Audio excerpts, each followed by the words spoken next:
My name's Shanna Wimbush, and without Jesus Christ, I would still be deceived by demons. Where would I be without your love? Where would I be without your grace? Father in heaven above, all of my sins you erased. You saved me from a life of misery and rewrote my history. This is my story, and to you be the honor and glory, y'all. Resurrected, born again, no longer a slave of this world I'm living in. Broke the chains that held me down, I've been set free, so let me testify.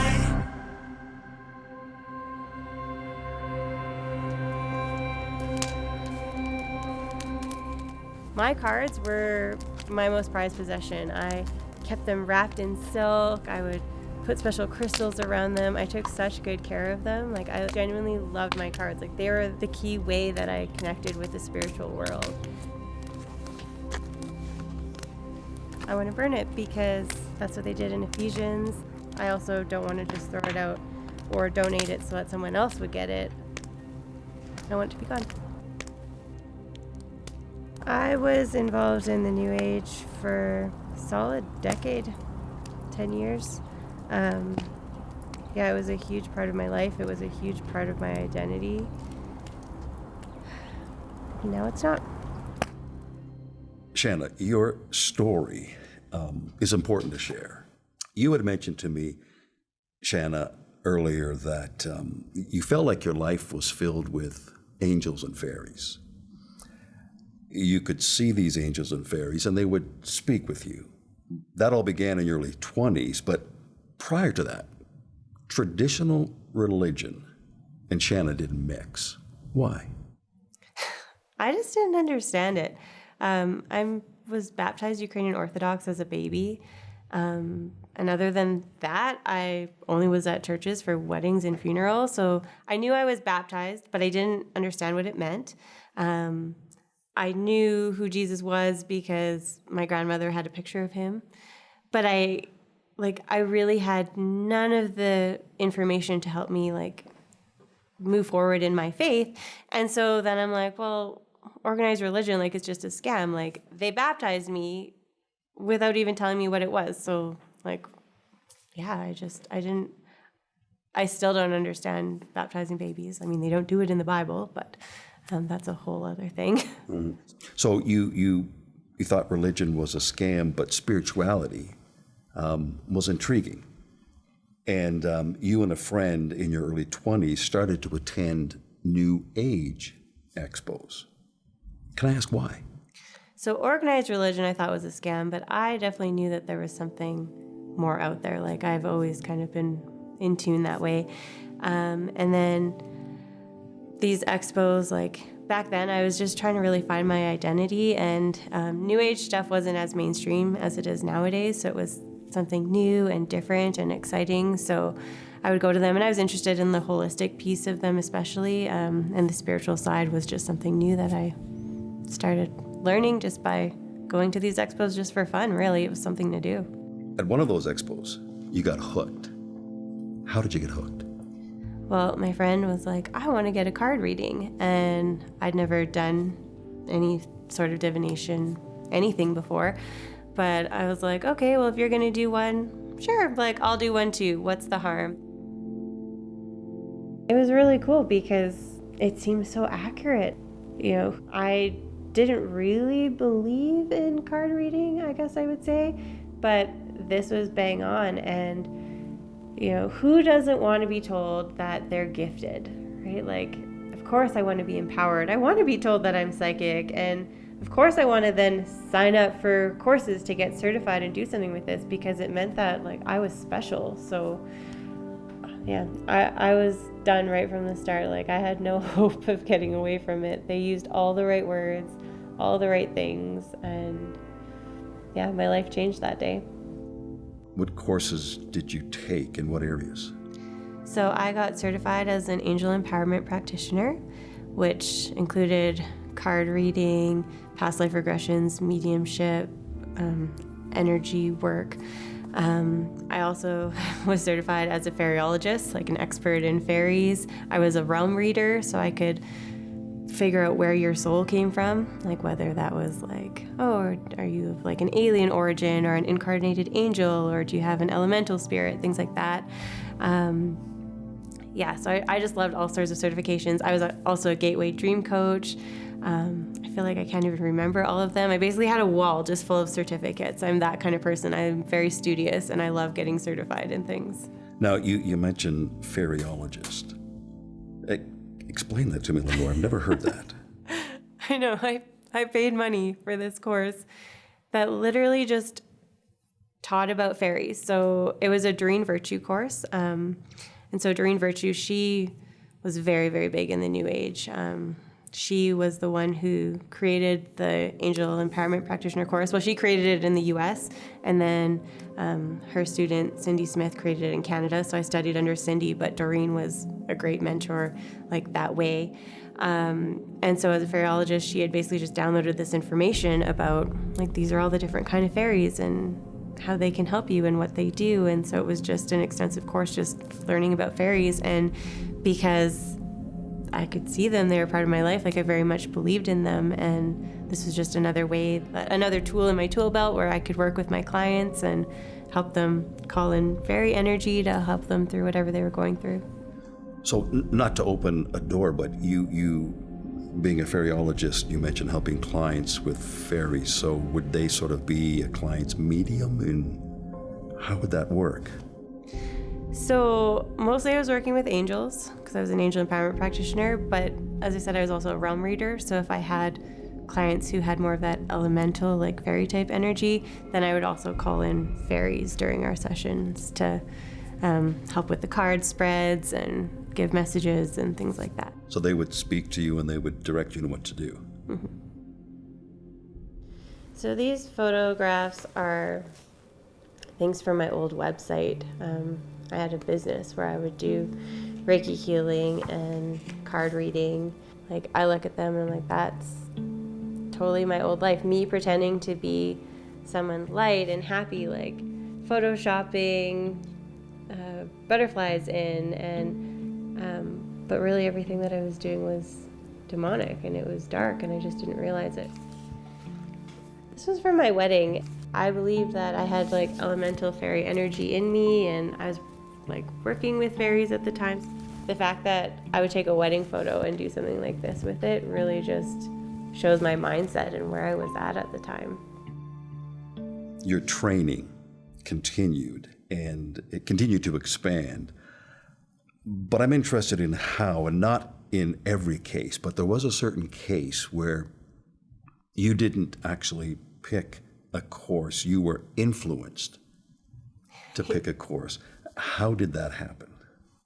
So I was driving down Deerfoot Trail, like literally I can remember it so clearly, and I just like had a voice tell me, you need to be a Reiki healer. And I was like driving, I'm like, what is Reiki? Like I didn't even know what it was, but I was like, okay. So I rerouted the car and I went to a Chapters and found a book on Reiki and read through it and was like, oh, okay. Then I found a Reiki master who I could train under, and I got my level 1 and level 2 certification, and then eventually became a Reiki master. And yeah, it was all just because of that voice that just told me that I should do it, and I listened. Can I ask, because Reiki is quite popular today, knowing what you know now spiritually, is it dangerous? Yeah, like Jesus healed by laying of hands, but he did not need to use these like sacred symbols to do it or anything like that. So yeah, I think Reiki is incredibly scary and also just so powerful. Like you cannot deny like the heat that will come out of your hands when you do it. The instant like healing that people can have. Like I still even struggle when I have an injury or I'm sick, or especially if my daughter's sick, like I'll be like, oh, I could Reiki her and I know she would be better. Like I had a double ankle sprain last year. You can't imagine how badly I wanted to just heal myself.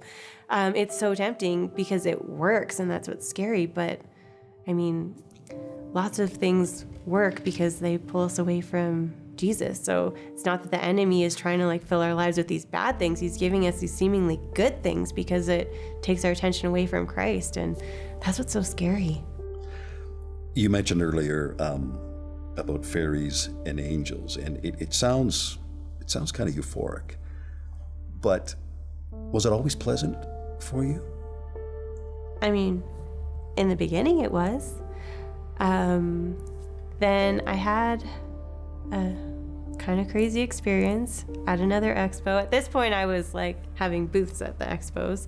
And I was on my way out and I got invited to attend a session. And I went, and there was this girl who I'd seen earlier and she kind of had weird energy, wasn't vibing with her. And then she came and she sat like right beside me, and I was like, ooh, like, I don't like this. Cause I was very like energetically in tune, and like it just didn't feel right. As the instructor was talking, she looks over at this girl and she's like, hey, how long have you been trancing? How long have you been allowing spirits to take over your body? And the girl's kind of like, what? And she's like, what is in you right now? She's like, stand up. So the girl like stands up and then literally is like back down. Like she was like pushed back into her chair, but like nothing like pushed her. And then the instructor was like, okay, stand up now. Like you were stronger than this. So the girl stands up and then literally like levitates up, flies across the room and lands on the ground. Like it's literally what you would see in a movie. Like I never thought I would see anything like that in real life. And it was incredibly scary. And so I just looked, I was like, oh, angels come in and protect me. Angels protect me. I'm glad I'm wearing my crystals. And I went home and was just like a disaster. And my fiance at the time, he came and started like cleansing me with crystals and doing everything that I'd like trained him to do, because, you know, he was a Christian boy who I brought into the New Age world. And yeah, so all of a sudden it was like, oh, okay, there's like this very dark piece to this world that I'm living in, and like I need to figure out more about that. It kind of took you not in a different direction, but you started seeking out something that could help maybe you protect, like Mama Bear, your family? I found it, yeah, very intriguing, because of course, like I was like, well, there's light and dark in the world, and like I need to be able to protect my family from that darkness. So the more that I know and can understand, like the safer we'll be. And like witchcraft, it doesn't have to be dark and scary. And so because of that, I was like, oh, well, like I can still like be doing spells and learning all this stuff. I did a witch dedication, still in this like light, fairy angelic way, but I was very much dealing with like occult things. Were there any instances where you actually could protect your family when you sensed something was coming against them? I mean, my house was just full of crystal grids, and everything that I did was to protect. Like my routine just to leave the house in the morning was so long, with like the energetic shields I would have to put on and the crystals that I would put on, and I'd be asking angels to do this and that and shield my house and shield me and shield the cars, and like, so everything that I was doing was just constantly just trying to protect us. It was quite exhausting now looking back at it. And the funny thing is like I thought I was so empowered because I was doing all of this, but like I was a slave to all of that and I didn't even realize. You had expressed to me that you had developed a hatred toward Christians. How did that happen? So as I mentioned, I started doing pagan courses, and that led me to learn a lot about the history of witchcraft and persecution. And really, I just thought that like Christians were the worst. But I wouldn't say I hated them until I was out at a family dinner and I got asked like, Shanna, are you becoming Wiccan? And me being very studious, I was like, well, I still don't know enough about everything to officially say that, but I wouldn't say I'm not. And my family member, she got so upset that she literally left the restaurant. She was a Christian. And I just didn't understand it. I was like, why can't she just be happy for me? Like, Christians are so judgmental. Like, this just proves that everything I've been reading about religious persecution is true. And like Christianity, like, yeah, I was like, they're the worst. I don't want anything to do with them. Speaking about Christians, you were invited by a friend to attend a group of Christian ladies who played board games, and you developed friendships there. But through that group, you were also invited to attend a church event where you got involved in face painting for kids. Something caught your attention, and it sort of drew you in, and then you took steps, and eventually those steps changed your life. What was it that caught Shanna's attention? Worship music. I was setting up my face paint kit and the band was rehearsing, and I just remember being like, what is that? Like, this isn't what I think is at a church. And their children's coordinator at the time was like, oh, like, you can go in and watch if you want. Like, we still have some time. So I went in and I was like, wow, like, this is amazing. This isn't what I thought church was.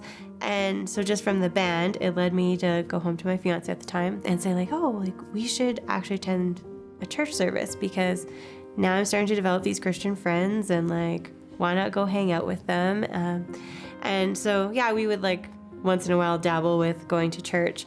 And then Easter came around and they were doing a Good Friday worship night. And since it was the band that I liked the most, like, I still wasn't down with Jesus. I still, like, the preaching was good. It was applicable to my life, but like, I still wasn't a Christian. But I was like, worship night, an hour of music, I'm so there. So we went and the band started playing and I just started crying. And I ugly cried for an hour. And I couldn't figure out why I was crying. It was the craziest thing. I was just like, I was so moved, and I didn't know what it was, but it was amazing. Something changed that night for you? Yeah, so because that had happened, I was like, oh, maybe there is something to this Christianity thing, because I'd never had an experience like that before. And I didn't realize what it was until someone explained to me that the Holy Spirit had filled me. And I was like, oh, that's what happened to me on Good Friday. The Holy Spirit filled me. Like, I didn't know that that's what that was, but like, how amazing is this? So that was really cool. And so that happened and you're sort of trying to figure out the whole Jesus thing now. Were things getting better, or did things sort of get worse for you when you started to really kind of dig in? The more that I started spending more time at church and asking more questions, the more the angel and fairy world started to change. And it got to the point that they totally changed. I was getting ready to go to a team church event, and they basically just like morphed. The fairies changed their faces. They got scary looking, and they just started like attacking me, being like, why are you going to this church thing? Like, you don't have any friends there. Nobody likes you. You don't belong there. And just like going. And I'm like literally just like on the floor crying that like, I don't want to go to this event. And my husband's like, I don't understand. Like, these are all of your friends. Like, what's going on? And I mean, I ended up going to the event and winning like a peer nominated award. Like, but that's where it changed. And then I realized, okay, like, you're not fairies, you're demons. And they've just been nasty and mean to me ever since. So you came to that realization that that world that you were involved in wasn't a good world. Yeah. It was an evil world. Now, at this point, your freedom, when you knew that Jesus, who you've been looking into now, was Lord. He wasn't a lunatic. He wasn't a liar. He became your savior. But that freedom came when you learned about one of your mentors. Yeah, so it's still really hard to give up my entire life, right? Like, okay, fairies, angels, but like Reiki was still good, and like crystals were still working. And so I really felt like I was straddling two worlds. Like, I'm like one foot in each one. And then it was Christmas time, and I went to go buy an angel calendar made by Doreen Virtue, and I would buy her calendar every single year. And I go to buy it, and I couldn't find it anywhere. And it led me to think, like, you know what? Like, Doreen's Instagram has really been changing. Like, what's going on with her? So I literally Googled what happened to Doreen Virtue, and I found out she'd become a Christian. Jesus had shown himself to her, and so she walked away from her entire New Age business. She sold all of her stuff. Everything is now out of print. She's just started this entire new life. She actually just completed seminary this year, which is amazing. So when I found that out, I was like, okay, well, now do I really need 2 foots in both worlds when this one is clearly pushing me over? And so I was like, okay, like, I'm done with all of this. So I purged my house. I got rid of every new age thing. Like, I had thousands of dollars of cards and books and crystals and all of that. And then my husband and I started talking about baptism, and he was baptized Catholic, but he was thinking maybe it would be something as an adult that he would like to rededicate himself, especially since I had really, really taken him away from his faith. So we were talking about it, and then, one morning I just woke up and I looked at him and was like, I'm getting baptized. Like, you do what you want to do, but like, I need this. I'm ready. I need to get baptized. So I texted my pastor that morning, and never been the same. You got baptized. I did. So let me ask, today, where are you with Jesus? Really good. My pastor, she used to drive me crazy before. Like, I'd go to her and she'd be like, okay, so if like Jesus was here and you're here, where are you? I couldn't stand that question. So I'm like, I don't know, I'm still learning. But now I'd say I'm like, here, like, I'm with Jesus. He's literally changed my life. I'm a totally different person, just in the way that I forgive others and carry myself and serve. I'm a lot less selfish than I used to be. Like, I can see a huge change in my life since becoming a Christian, and I know other people see it too because they tell me all the time, and that's very validating to know that like I was one way and now I'm another. So now Jesus is Lord. Yes. He's not a liar, he's not a lunatic. No. Shanna, one final question. If someone's listening to you tell your story and they find themselves afraid, trapped in that dark spiritual world that you were trapped in, what would you tell them? So if someone was watching my testimony and they were struggling with being involved in New Age practices, maybe getting into darker spiritual work, I would just want to tell them that like it doesn't have to be that way. Jesus has already defeated Satan, so like we don't need darkness in our lives, and I would encourage them to just read the Bible, like even if it's just to discredit everything that I'm saying, because to be honest, that's the reason I picked up a Bible. I wanted to prove my friends wrong, and that's not what happened. And so I would pray that as they were reading the Bible that they would find truth and they would find freedom the same way that I did. If your heart has been moved listening to Shanna tell her story and you'd like to pray with someone, please let me encourage you to call our 24/7 prayer line at 1-866-273-4444. If you want to learn more about the gospel of Jesus Christ and how it can transform your life, you can request a free Bible by calling toll-free 1-888-482-4253. You can begin your journey with Christ now.